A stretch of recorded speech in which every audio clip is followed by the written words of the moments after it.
97.7 QLZ, establishing connection. Live from Sonic Boom. On the bus with Edsel Dope, of course, of the band Dope. Their brand new album, Blood Money, going to be coming out later on this month. And this is part one. Are we looking at a part two, and when? Yeah, I don't know yet. We took a big chunk of time. Sorry, we took a big chunk of time between No Regrets, our last album, and this release. So, and we weren't. It wasn't because we were sitting around doing nothing. I was just working on some personal stuff, but wrote a tremendous amount of content in that period of time. So it just felt to me like it would have been hard to not have those songs fall under the same title. Okay. So we're starting with part one. It's gonna at least be 2 parts. It just depends on what length the second part winds up being. I'm a big believer that the old school model of full-length albums needs to die. I feel like we're in an instant gratification society. We have Facebook and Twitter and Instagram, and everything's so fast, and people oftentimes, even if they buy a whole album, they kind of listen to it once or twice, and then they grab their favorites and throw them into their iPod playlist. Right. So I'm a bigger believer that the way the model should shift is it should be EPs, 6 or 7 song EP, a music video, and a tour, and you do it once a year. And you go, we're a band that's been around for a fucking long time. We're not going to play you 12 new songs. So why do I need to give you 12 new songs every other year or every 3 years or 14 songs or whatever it is, when I could constantly have something to talk about, something to look forward to, smaller bodies of work, and reasons to stay on the road? I just think it would be a far more productive business model. So Blood Money could wind up being 3 parts, because it might be part 1, full-length album, part 2, more of an EP, and then, you know, a box set at the end that puts it all together or something like that. But we'll see how it all shakes out. But I don't know. I feel like there's people's attention spans don't warrant full-length albums, and don't warrant the need for us to wait that length of time between them either. And the band's been around for a hot minute. I mean, I was just thinking, isn't next year the 20th anniversary now? 99. Oh, okay. Well, I mean, if you want to consider our, you know, we came out in 97, but that was just in New York City. So if I was going to celebrate any sort of commemorative time, it would be the release of the first album. Okay. So 2019 would be our 20-year anniversary, which is freaking weird. Yeah. Let's say, how does that feel knowing that it's been 20 years then since that time? And you know, I want to say that it makes me feel old, but it's not me. It's like our fans are old now. Like, we have young kids that find us, but overall, like, I just noticed that unless it's a big radio show like what we played today, where it's just got a different insanity that you can kind of light the match and watch it go. But you know, like, we've been on this tour now, and it's been really successful for us. We've had last couple nights have been sold out and great crowds, but they're just not quite as aggressive as they used to be, you know. Just like we're a little older too. Like, the crowd's definitely a little older. So you know, I look at it like we're still standing in a business that has tried to kill us multiple times. Like, we don't have the platinum records on our walls like Slipknot and Disturbed and those bands that have really had that amazing success, and God bless them for it. But somehow we've lived through all of these transitions of the music business. I mean, our first record came out on cassette. I remember that. So, like, I feel like an OG, man. I'm like, I have seen every single thing that this business has changed, from the dinosaur model that it used to be to the instant gratification, social media, friggin' sociopathic, friggin', it's insane the way it is now. Narcissistic, not sociopathic, sorry. I get those 2 words confused sometimes.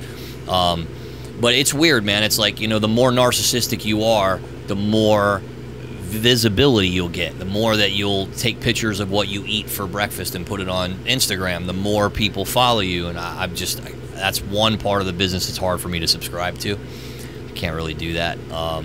If I was more narcissistic, I'd probably be even more successful. in this day and age. But I don't know. It's all good, man. We're just doing it. What's still driving you to this day? I mean, now you guys just did the reunion tour over in Russia for Die Motherfucker Die. I mean, what's driving you this day? Well, the reunion was like, it was kind of an accident, you know. The band's lineup has changed every album, which is really great for me because it gives me a nice, I call it like a fraternity of dudes that have played in the band, and I'm able to, you know, pending on availability and scheduling, I have, you know, a bunch of guys that know the gig and are my friends. So that just happened to be the first time that these four guys, myself included, all happened to be available and came together and did that. And we recorded a live album, and now we're actually we're doing a tour in America, and it's been great. But you know, those guys are all busy. I feel like in a lot of ways this band has been a breeding ground too. I mean, you got Racy, who plays drums for me, who also, you know, was in the Murder Dolls at their height, and you got AC, who's played with Joan Jett and the Blackhearts, and now he's in the Misfits, and you got Virus, who did the David Draymond Device project, and now my other drummer Dan, who's been like my go-to guy since Racy has been away. He's now playing percussion and keyboards in Marilyn Manson. So it's like, you know, I've had a lot of dudes that, you know, continue to find their way into good situations, which, you know, is just proof that they're really good at what they do. Was that your model from day one with the band? I mean, because you're talking about how the model of the business has changed. Was that your model with the band from day one when you put it together? I just think that, you know, my model from day one was to work with guys that were moldable, and of course were talented. But I feel like, you know, they all kind of fell into the, you know, I have a pretty creative, clear vision for what I try to do, and I feel like everybody that's kind of been through Dope Boot Camp, like they keep it with them. I mean, so, you know, I just feel like, you know, we're all just grown-ups, you know, taking our experiences and building on them. But it's all good, man. Awesome. During the downtime, you write music for other things and other projects, right? What else do you work on? I've done a ton of faceless music, man. You know, tons of stuff for. I was the director of music development and entertainment for a global marketing agency where we did all the music for the NFL and Major League Baseball and tons of brands, Nissan and Lowe's and just all this stuff. But do you get the looks when you walk into a meeting then? Because I mean, obviously. No, you know, it was cool because I didn't know how that was going to go down, and my business partner at the time was like, dude, I love you, Edsel, because you're like, they don't see you coming. He's like, we go in and we sit down in meetings, and you know, I let them do their presentation. It's like, all right, now it's time to talk about music, and here's Edsel. He sold 1 million records, and he's going to talk. And then boom, I stand up and I give my presentation, and you know, I'm pretty articulate, and I'm able to express the vision of what it is that we're trying to do.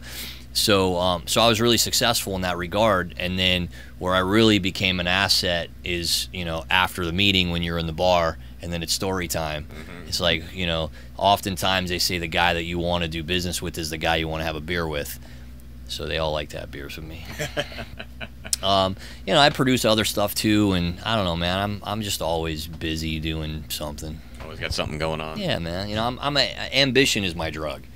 You know, I've never succumbed to any kind of weakness of drugs or anything of that nature, but ambition is my issue. Like, I'm just a crazy person. I'm always trying to excel and do new stuff and just be more into it. And again, like, I mean, at this point, it's weird. Like you were asking before, how does it feel 20 years? It's like, well, at some point you just have to accept the fact that it's a career. Yeah. It's like it went from I want to do this to wow, this is my job to like this is your friggin' career, dude. You got 20 years doing this. It's pretty insane.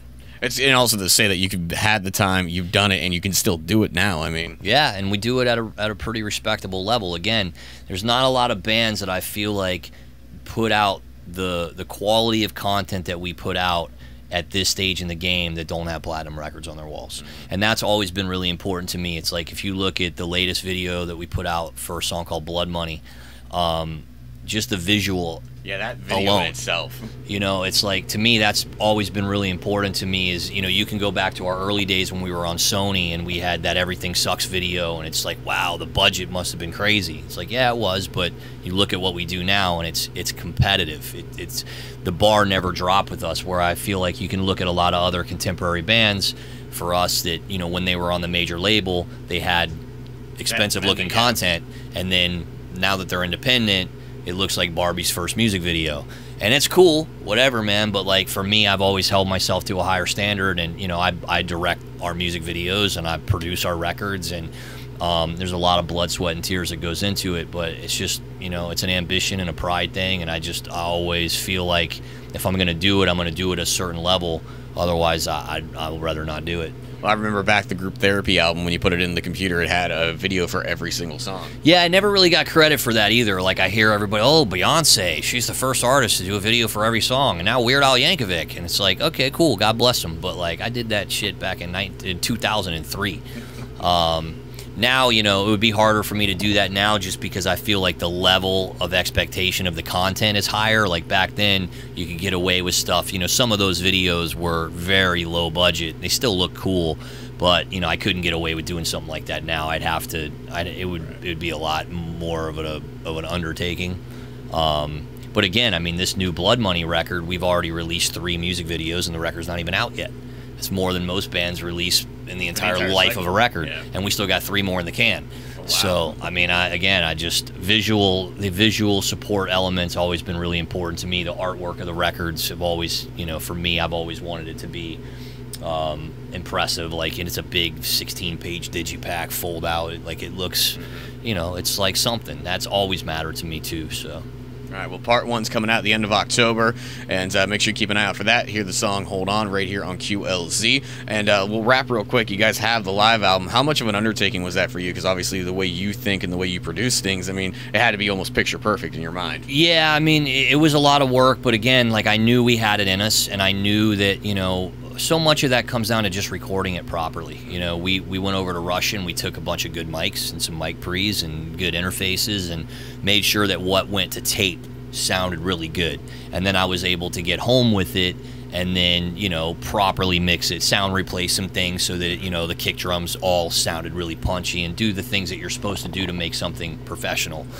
And it was a lot of work, but I'm really proud of it. It's actually one of my more proud pieces of art because it's the only place currently where, you know, it's kind of like a best of album for us. Yeah. And also I feel like a lot of those songs for us that we wrote early on have grown.